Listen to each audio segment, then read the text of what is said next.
Tebow going on his own. He gets the try. The Red 78. We're both Munster people. Carberry gets over the line. Try from Munster. Nobody knows Munster rugby better.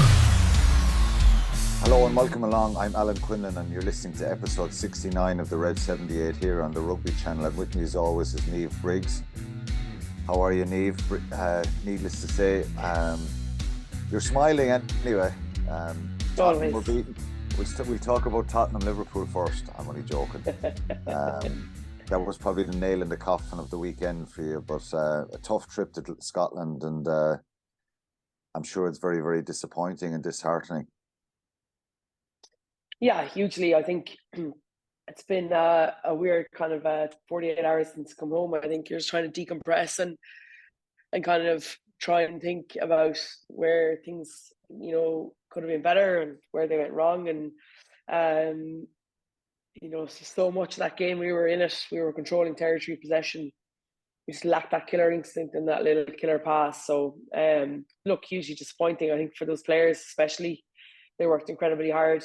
And they're such a lovely group and a very good group to be around. So back to the drawing board, we've a lot of work to do, I think, in terms of trying to develop this group more and get better. But look, I think I said it already, but a very draining 8 weeks and on so many facets, and trying to find the positives in it is a little bit difficult.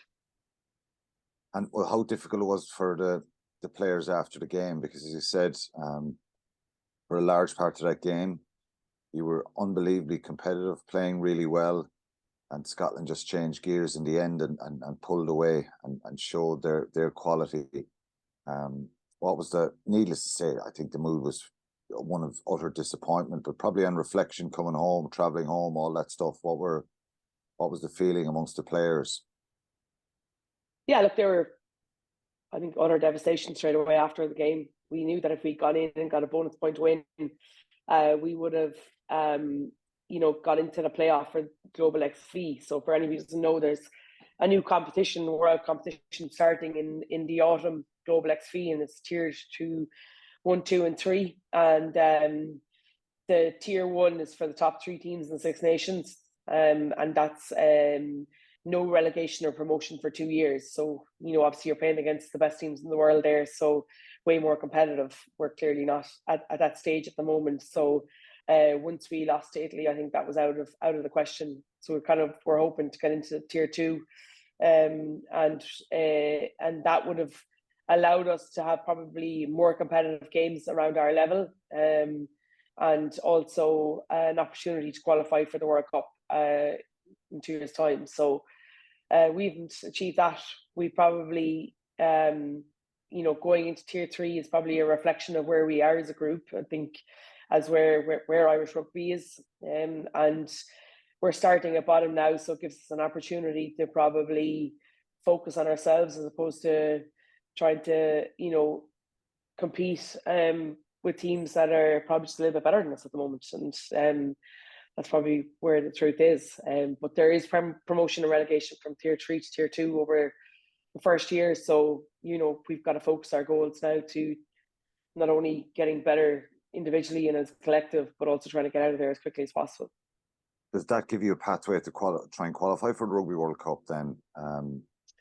Yeah, so it'll be the following year we'll be in tier 2, and that would allow us then to try and compete for there. And there's spots within tier 2 to qualify for that World Cup. So it's a new thing, and it's a new pathway for and more competitive games for women's rugby, which is great. I just think that we've got to quickly shift our mindset now to review the Six Nations. We've got to be very honest in our appraisal. We've got to be very honest in terms of us as coaches, the playing group, individuals, collective. We've got to think about the training and how we compete. I think the big thing for me over the Six Nations is how quick the game has gone. We've just not jumped to that level, and the ability to be able to probably, the understanding of the game is huge now. Transitions are huge. That was, if you kick the ball or, turn the ball over, the ability for teams to punish that, we just weren't at that level. And I think that's ultimately where we fell down. Of course, set piece at times and you're talking about your defensive policies and all that kind of stuff. But I think it was our ability or our inability maybe to see space and attack it quickly. I think that kind of was a disappointing aspect for us. Do you think the other teams have gotten better?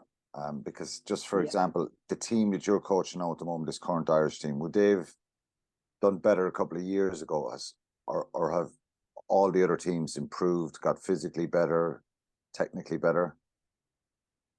Yeah, I think all the other teams have improved hugely. I think they're all in full-time programs a year before us. I think they've all been to the World Cup, and they're already, all of them kept with the same management bar France. Or actually, no, France changed the management a couple of weeks before the World Cup. So they all have this kind of continuity of understanding. They've got a lot of cohesion, which we've lacked, and they all had experience. Kind of lacked a lot of that. Even when you look at the likes of, say, Nicola Friday as captain, she still doesn't have a huge amount of experience in terms of international rugby. We speak about getting the first cap is huge, but really, when do you feel comfortable playing on the international stage? You're talking maybe 20, 30 caps in, where you've a good understanding of that pace and that intensity, that decision making. And we only have one or two players in that bracket. And so, yeah, look, I think, we don't like to look, I certainly don't like to look back. I think we've got to start looking forward.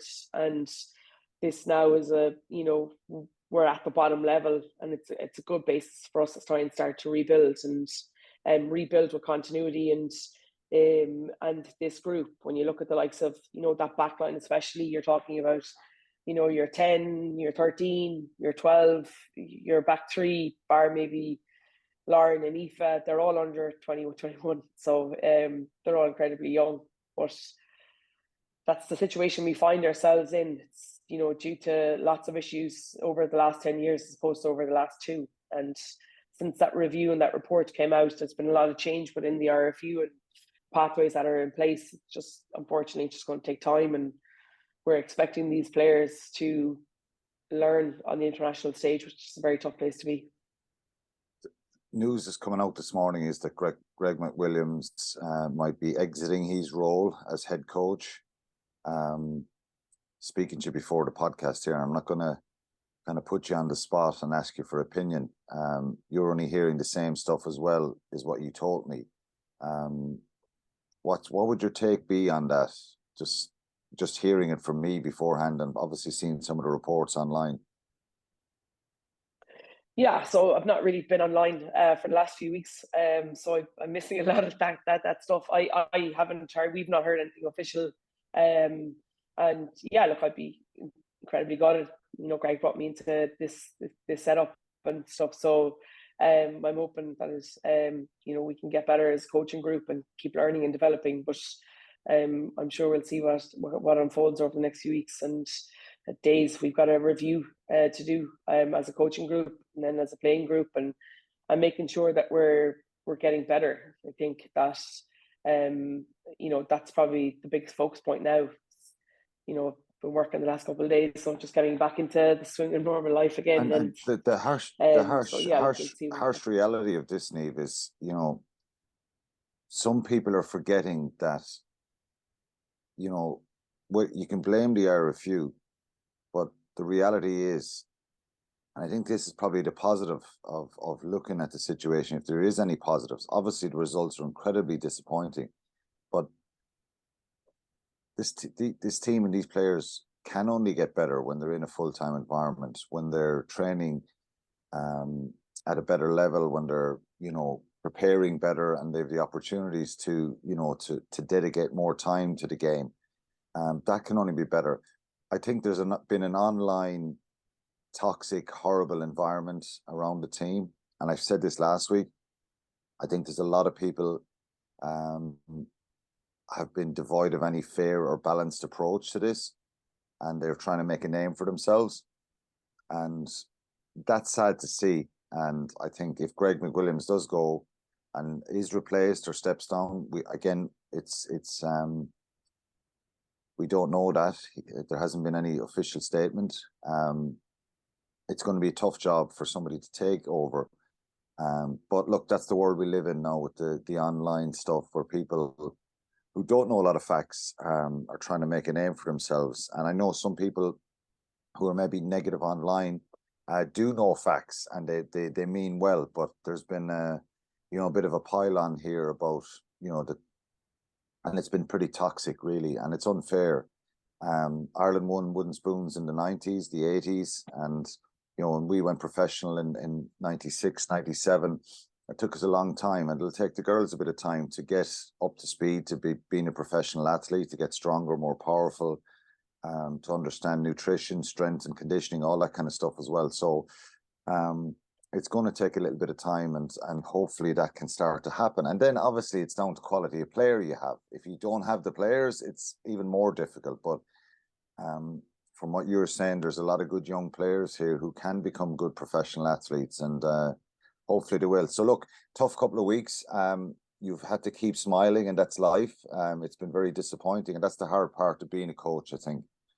So, right, we'll move on. We've got a... Yeah. Okay. You want to say something? Yeah, no, I was just going to say, like, I think it's all well and good, I think, in terms of where we are and speaking about that now. But if we don't learn as a group, then this pain and this hurt, I suppose, will have been for nothing. I think we've got to make sure that this really is our baseline and our rock bottom, and what we're doing going forward makes us better in every facet. And I think that's an onus on us as a staff and coaching group and our S&C and all of that, and the players too. We've got to make sure that we're all accountable in some sort of way. But as I said, I maintain it too, that if we don't use this as a very big and honest learning curve, then realistically we're never going to be better and continue to keep striving forward. And I think that's probably the most important thing. We've got to not set it aside or draw a line under. We've got to be very critical in terms of our appraisal and our review of each other and of everything about it, so that we can, and it's not about pointing fingers, it's about being honest in terms of how we as a group can get better.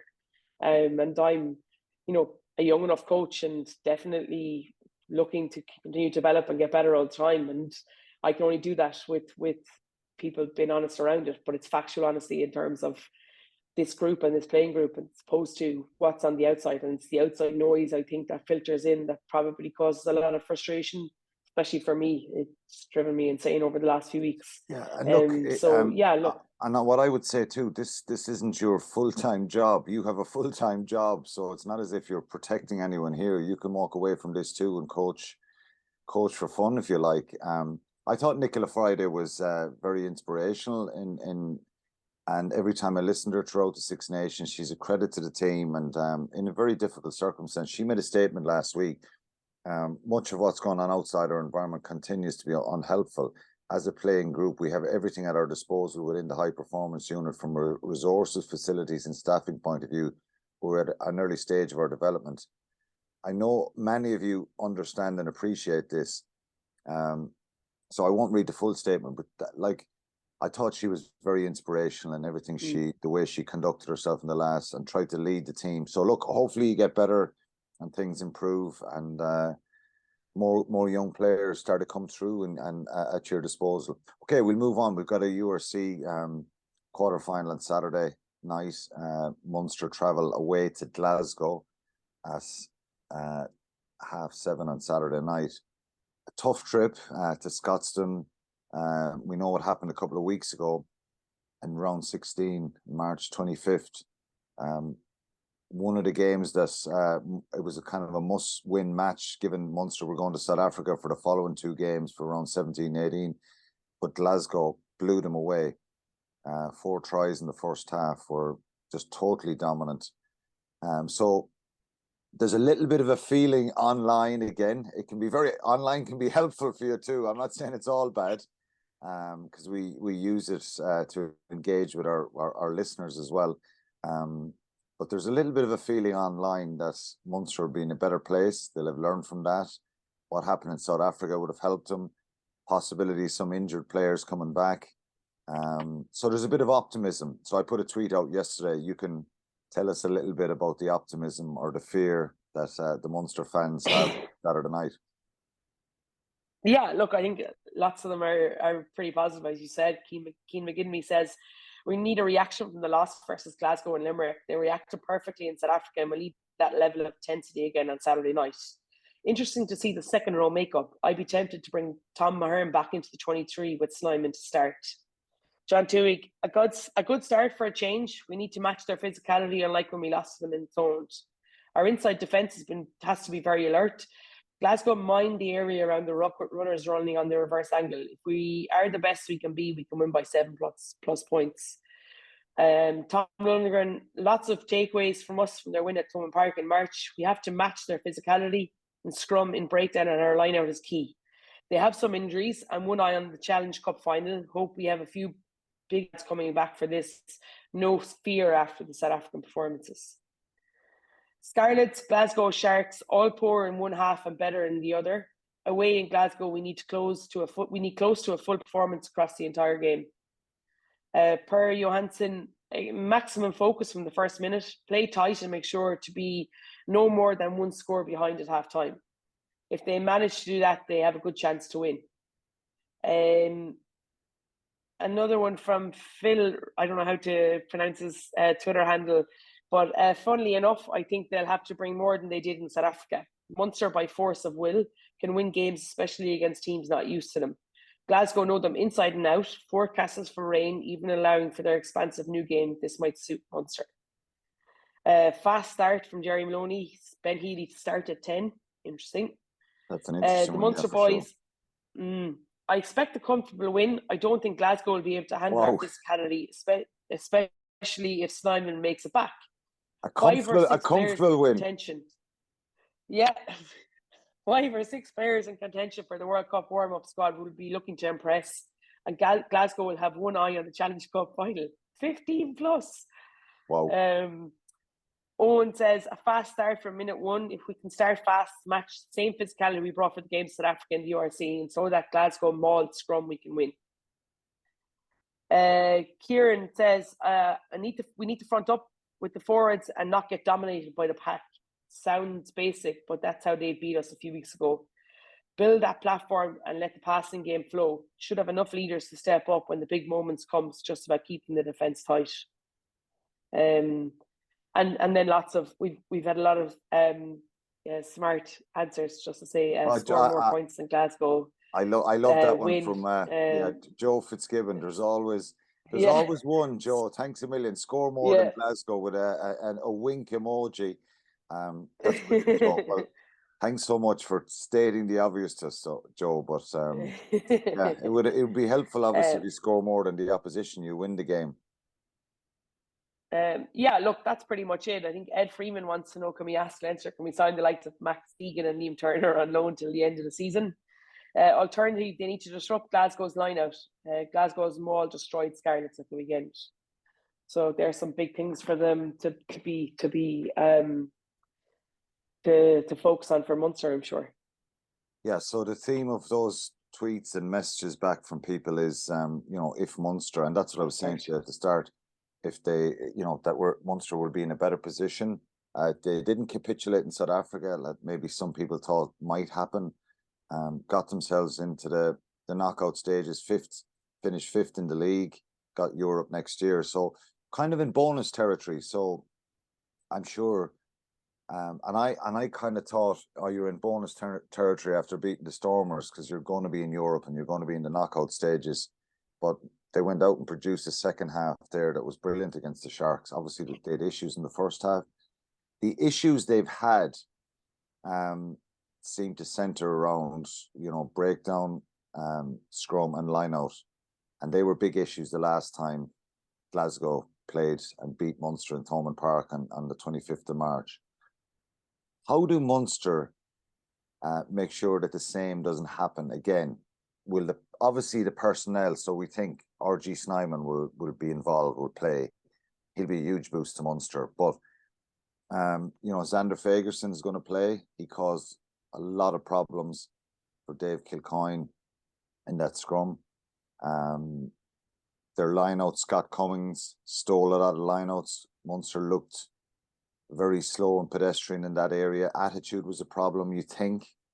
Well, maybe attitude was a bit harsh. Maybe it was just being fired up and getting the emotional pitch right that we spoke about at the start of the season.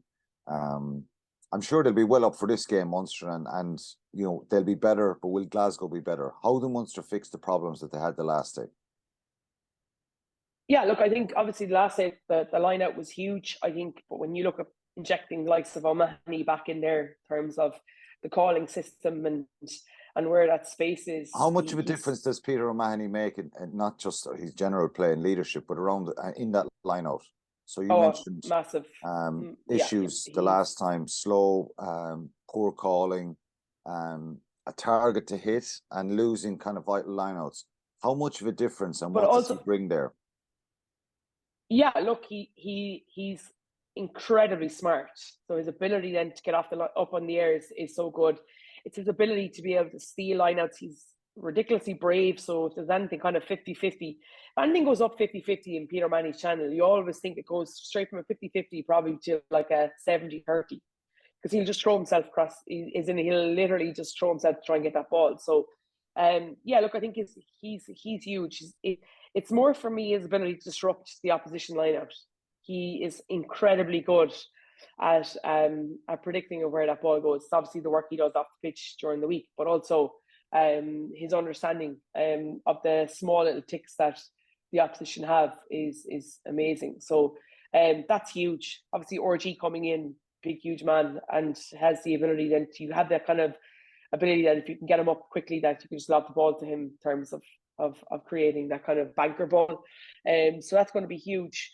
Breakdown is another big thing. I thought the breakdown was a bit off the last day. I thought Glasgow disrupted Munster's ball really, really well, slowed down the ruck in terms of their ability to play on top. And Munster, like Glasgow, like to play fast. So if you can try and disrupt the ball, and to be fair, I thought Munster did that really, really well in South Africa. I thought they were incredibly good at, and it's a lot to do with the tackle. So it's a lot to do with the ability to stop the ball at source and then having the next player in to disrupt. It doesn't have to be a turnover all the time. You've just got to slow it down enough for that fold to get around set and get off the line square. So they're probably two big focus areas, I'd imagine. And I think not playing last weekend will have suited Munster. I think coming back from South Africa and having that week off while Glasgow were playing against the Scarlets, I do think that would be huge for them. But I think Glasgow, saying like a lot of tweets saying they'll have one eye on the Challenge Cup final. No chance. I think Glasgow, no, I think that they're targeting a URC final definitely. So they're going to be at their best as well, I've no doubt. They certainly have a strong squad. So we think the lineup maybe, but obviously improvement with Peter Mahoney coming in there. More variety, quicker, speeding it up, keeping it away from Cummins and JP Dupree as well. He was disruptive as well. I thought some of the line-out issues for Munster against Glasgow were of their own making. You know, just slow, getting the ball in, accuracy around the lift, all that kind of stuff. Wasn't just, you don't just blame the hooker, but I thought they lost a couple of vital lineouts in attacking positions, and Glasgow were disruptive there. So we talk about the breakdown, which is a big issue. Glasgow's breakdown was superb in the first half, because if you look at the stats, they didn't have a lot of territory. Munster had the vast majority of territory in the game. Munster had way more carries. So it was just in that first half, they didn't have to kind of overextend themselves. 3-4 phases and there was a try, and they got 4 of them that first half. So is it a positional thing? Is it a double up tackle? Is it getting a jackler in there quicker to slow Glasgow down and to stop that flow? Because they're a very dangerous side if they get that speed of delivery and quick ball. Yeah, hugely. I think, though, that you would take great confidence from how they defended and the breakdown in relation to how they played over in South Africa. I think over the last 2 games, I think they're, as I said already, it definitely stops when it starts when in around that kind of that tackle and that ability to chop, and the next person gets in over. So we like chop on top, we call it, and it's that ability to be able to stop it at the source. So you're not soaking all the time, and that only happens if you can slow it down enough to be able to fold around, to be able to get off square, to be able to get off the line as quick as you can. and have been, more connected. I think that's been huge. So the level of physicality that Munster showed, especially against the Sharks, I thought was really, really good. And I think that if they can bring that again, I felt that I think that the Sharks are more potent in terms of their size and their physicality, that power game, than Glasgow are, and Munster dealt with it fairly efficiently. And I think that if they can bring that mindset and that understanding of whatever, we spoke about their defensive stuff before they went to South Africa in terms of the amount of tries that have been scored against them, but they seem to kind of obviously concentrated a huge amount of that over in South Africa, knowing that their attack game was really, really good and they had the ability to score tries. So if they can still maintain that level of concentration, that level of ability, that level of intensity in terms of the line speed, the physicality around the tackle, the ability to slow the ball down, therefore, they're putting themselves in a really, really good position. But it's also personnel as well. Like Peter O'Mahony leads that hugely. John Hodden has been, Alex Candela was exceptional over in South Africa. Gavin Coombs now is starting to put himself around. We're starting to see a more consistent performance where he's constantly working for the 80 minutes. And you've either got likes of Hodden coming back into that, or Jack O'Donoghue, and they're all effective and playing well at the moment. And therefore, you'd like to think that, Munster had that ability to slow things down. Okay, the other issue, scrum. Can Munster fix the problems? I think they had issues in that first half, in particular against the Sharks as well. And we spoke about the power and the technique. And Stephen Archer had played the 80 minutes of both those games in South Africa. It's certainly an obvious area that Munster need to get right on Saturday night to have a chance of winning this game or to be in the fight. Can they fix that? Dermot Byrne has done really well at hooker in the last couple of weeks. Niall Scannell has been away and injured. Jeremy Lockman has come back into the squad. So there's a few more options. Roman Salano is going to be available again. But I think the key here is, Fraser Brown and Xander Fagerson, very experienced internationals who can, so it's not just your prop tight head that's causing the problems. I think Fraser Brown is a very strong scrummager as well. And again, it's an area that Munster will have looked at and need to get right on Saturday night, and probably need the first scrum or two or three scrums to kind of psychologically send out a marker that they're not going to go backwards this week and not going to give away penalties, because discipline is really important as well. Yeah, hugely. But then you put somebody in the likes of RG into that second row right behind the tight head, and then all of a sudden we've got more power and more strength in there. I think it's no disrespect to Fineen or Sean Klein or these guys. It's just that he is such a physical specimen that he has the ability to help in that area. And I do think that's going to be big as well. Look, I don't know a huge amount of scrum. I've been shadowing Dennis Fogarty for the last couple of weeks to try and get as much information from him as I could. Who knew that it was so technical in terms of angles and everything? And Dennis, to be fair, is absolutely obsessed with scrum. So like any proper front rower, that's all he wants to talk about. And I think that if we're giving away to size, and we've got to be good technically. And I thought what pleased me over the South Africa trip was that even when we were under pressure in scrum time, it was our ability to kind of fix it as we went along. We didn't get absolutely smashed every single scrum. I think we managed to fix it at times. And I think if Jeremy's there, Dave Kilcoyne is back fit, hopefully, then they're two good options at that loose head side. And then if you look at the other side, then you're looking at Archer, Salanoa, these guys. You'd like to think that, Munster with that second row are coming back into form in terms of that. So, but I'm going to leave that one to you. Yeah, well, look, I think just looking back at my notes from a couple of weeks ago, they were kind of the negatives, and they're obvious ones that Munster spoke about themselves: the scrum, line out, and breakdown. I had physicality down here, and attitude and energy. Some of that stuff was a mental thing as well. Maybe just got caught out, had a bad night at the office, but slow start, expecting maybe that things would fall into place. I've been there before, so it's happened. It does happen in sport. I'm sure that won't happen on Saturday night. In fact, that match a couple of weeks ago will help Munster a lot as regards making sure they're pumped and ready to go right from the word go, because it's a tough place to go. The Glasgow crowd will, be really behind their team, and this is knockout rugby. There's no second chance after this. This could be the last game for either side in the URC. So there's a lot at stake. We're hopeful that Munster can, get some of those issues right. No team will get it perfect every time, but I think what we saw stuff in South Africa that would give you that hope. A lot of the tweeters there talking about, bringing that kind of a level of performance over 80 minutes. You're not going to get the same power of physicality and aggression and physical power that they got in the 2 South African games. So does it even it out a little bit if Munster can play better themselves and fix those issues? I think so. It gives them a better chance.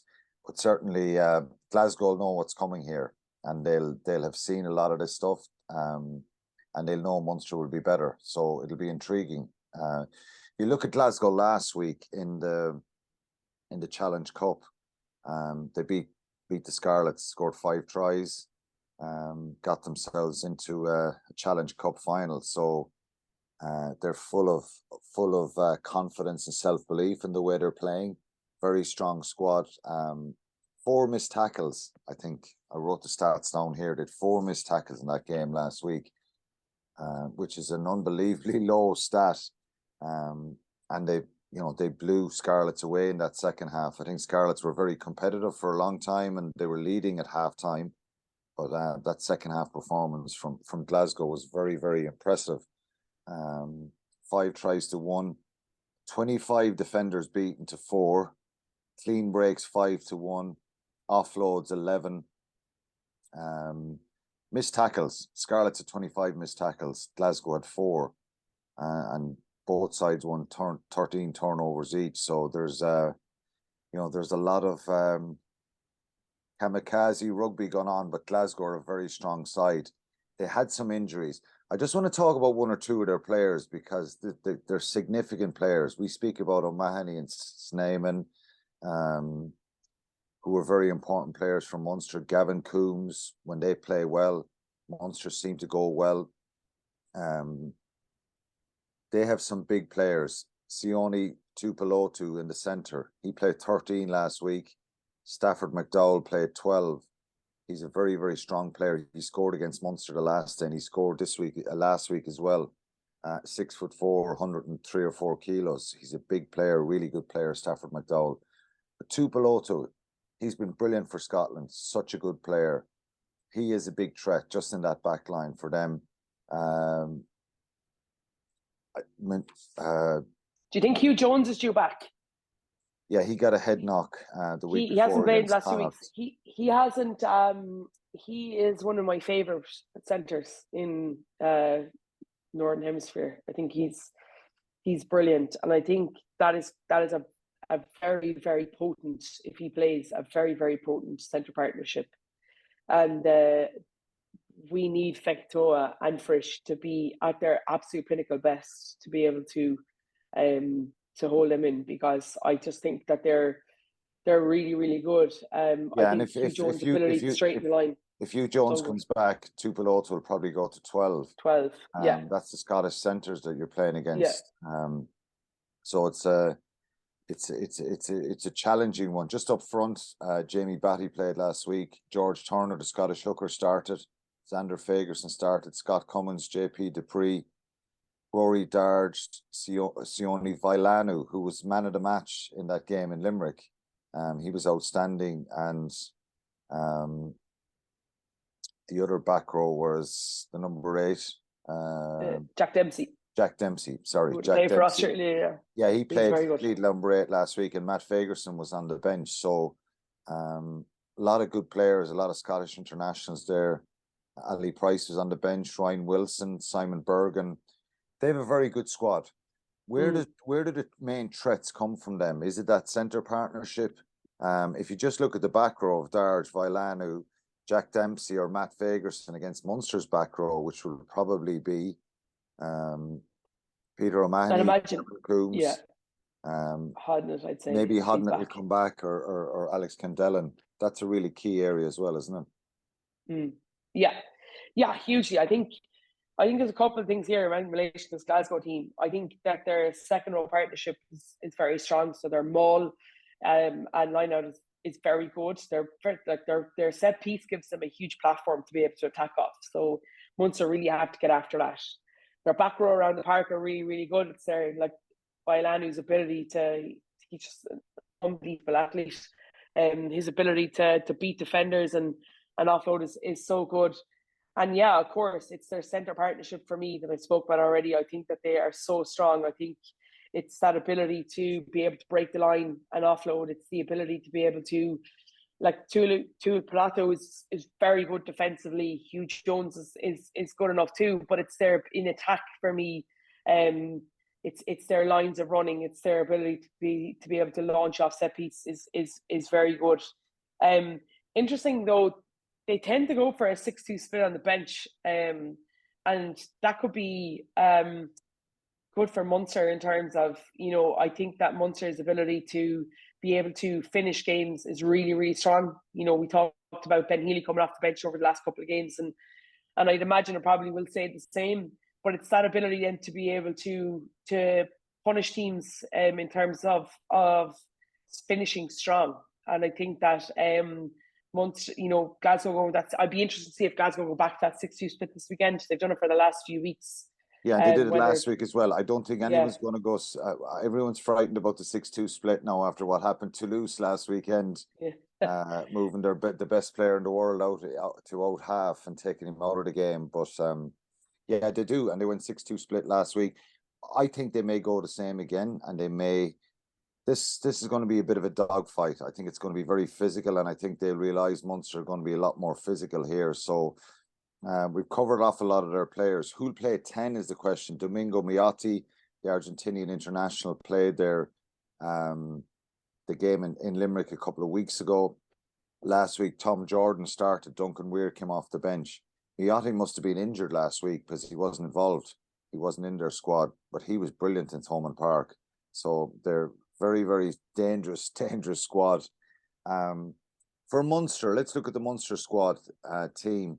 So there's a chance that maybe a number of players might come back, which would be a timely boost. Dave Kilcoyne is possibly available. We haven't heard this officially yet. I haven't even spoken to anyone, but I think from the last few weeks, what we were hearing is Dave Kilcoyne was close enough to that second game in the Sharks, so he could be back. Roman Salanoa, Niall Scannell, John Hodnett, Tom Ahern, and Tyg Byrne. I heard little whispers. I said that last week. Now would be a big ask. He hasn't played since the Six Nations. But potentially this could be Munster's last game of the season. And if you could sneak a Tyg Byrne onto the bench, it'd be really significant, wouldn't it? If he was available and if he was 100% ready to go. This isn't about match fitness for Tyg Byrne. This is if the injury's healed up and he doesn't have any issues with that and he's back training fully, I'd be sticking him straight onto that bench to have him come off the bench at some stage, because what a player he is. Yeah, I hadn't heard that. If that's the case, that would be in. Yeah, I don't know now. It's timely, just I just heard that he was back training, and that he was a possibility. So I don't know. Again, look, his match fitness would be gone back a little bit, but he's such a good rugby player. I think what'll be significant this week, Niamh, is what I'm trying to get to, is the impact off the Munster bench. That's going to be really important here, that if they can go out and get some players to play 50 minutes, empty the tank, be really aggressive, and then have a few, players coming off the bench with that kind of experience and explosiveness, I think it could be a massive boost for Munster. Yeah, hugely. Look, we speak a lot about certain positions and the lack of strength and depth that we feel that there's there, but then you come to other positions and we have it in tenfold. Like, if Tyg Byrne comes onto that bench, it's more than likely going to be somebody like Kendellen if Hodnett starts, or Jack O'Donoghue or Tom Ahern or Fineen Wycherley if they go with Jean Klein, and they can't fit them all in, and like what an incredible place to be in terms of that. And then we look at the 9 situation, the 10 situation, and that back, so I do think that Munster, we've been crying out for strength and depth for a long time. We have it in abundance in certain positions, just not in others, which is something that they're obviously trying to work on. But that could be hugely important. And we speak about, Glasgow's 6-2 split and that ability to bring on power. You've got to match that. You've got to match that in terms of they want to continue to keep that pace. So therefore, they use that extra forward to bring that energy, I suppose, around the park for the last 15, 20 minutes. And if you're bringing on someone like Ty Byrne or even Tom Ahern, I think that'll be huge for the group. And I think Dave Kilcoyne, Salanoa, these guys, if you had like those four possibly coming off the bench, that explosiveness, Niall Scannell, it makes a huge difference. I think it brings on, brings a real confidence to the side. But who knows? No matter who plays, I think it's going to take a real big effort, because this is a very good Glasgow squad. And I wouldn't like, I'm kind of nervous about this, because I think we're a lot of us are kind of falling into this Munster are going to be better, and there's a lot of confidence there, which makes me a little bit skeptical. I'm the half glass empty man, remember. So I'm nervous about this, but I do think Munster are better equipped to go there. Look, it's going to be an incredible challenge. That's what you want. I think when you get to knockout stages, it's cup final every week, and you've got to expect that you've got to turn up and be the best that you can be in order for you to be able to have a chance to win, knowing that you're playing against the best teams in the competition, so everybody else is going to be better. So this is it. Like, this is, as a player, you relish this, you want this. This is this got to be more than a URC week. It's got to be almost the intensity levels of Test rugby or European rugby, because that's what those playoff games mean. And so Munster have to be mentally ready to go in terms of understanding what's at stake here. And one of the tweeters, I hadn't really thought about it, but saying that there's going to be members of that Munster group in that World Cup squad. Well, if they get knocked out this weekend, then you're looking at, like, it's June, the end of June, I'm pretty sure, is when they meet up again. So that's, a long time without, competitive rugby, a long time without competitive training, in terms of, like, you can train all you want, but it's the matches that blow your lungs out. It's getting up off the floor, it's the tackling, it's the getting off the line. And it's a good point that if Munster finish strong and progress, it will help some get a couple more in there. 100%. On the fringes. Munster have conceded the least amount of tries in the competition, and that's given just the about to absolutely jinx us now.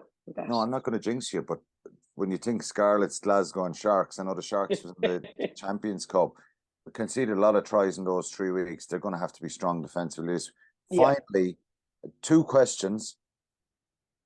Who starts for Munster at out half, and will Munster win this game? I'd stick with Jack Crowley, I think, and it's actually not anything to do with how well Ben Healy's playing. It's kind of a product of his downfall, in terms of he gives us something so special off the bench. I don't think Jack Crowley or Joey Carberry has given us or can give us. He has this ability to be able to, I'd imagine, I don't really know much about him, but I wonder, does he sit and watch games to start to see where the space is, so that when he comes on, he knows exactly where the opposition's weaknesses are?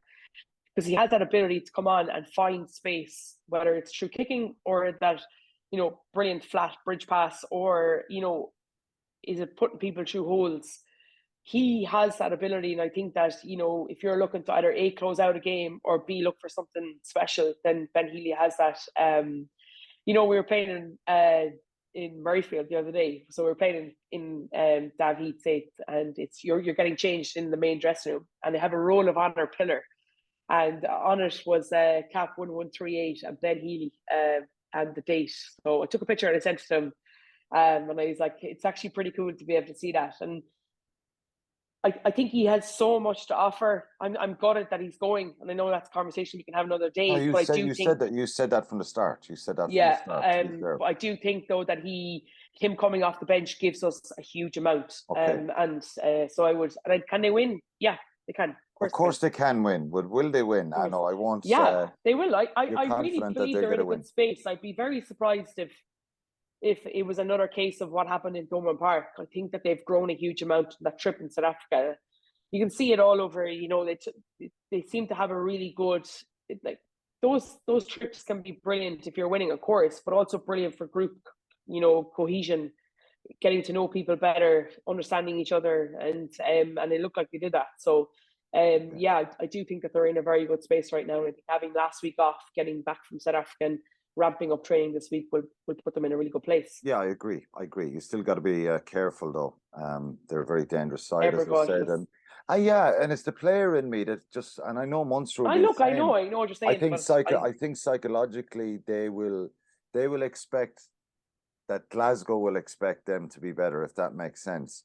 Yeah. But I think they're definitely in a better place. What they did in South Africa, I think, would have unified the team even more and really built the resilience a bit. So look, one way or another, we're back next week. We'll have a podcast. Hopefully, we'll be looking forward to a semi-final review and a win, and looking forward to possibly a semi-final away against our biggest rivals, Leinster, who were outstanding at the weekend, to be fair, and La Rochelle on the other side. Incredible.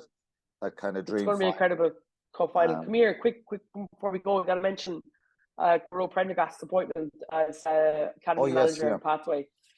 Brilliant appointment, to be fair. Someone who's slogged away in the AIL game for a very long time. I think it's brilliant for him. And he's a very smart guy. He knows a lot of the young players coming through. So yeah, definitely a good appointment. I'm sure you're delighted. We had Garrod on at the start of the year talking about the club game. So we'll get him on now. He's moved into full-time role now with Munster as the academy manager. So well done to Garrod. Okay, that's it for episode 69. Best of luck to Munster this week. Are you back in the club game this week, or have you a weekend off? No, back in the club game. Our final game, our seconds are playing Kerry in the Munster final on Sunday. So back into club this evening. A little bit less stressful for you this weekend. Yeah. Okay. Well, look, enjoy your week, and that's it for episode 69. And we'll talk to you all next week. Thanks, Niamh. Thanks a million. The Red 78 with Alan Quinlan and Niamh Briggs. Nobody knows Munster rugby better. I'd like to think I know a lot.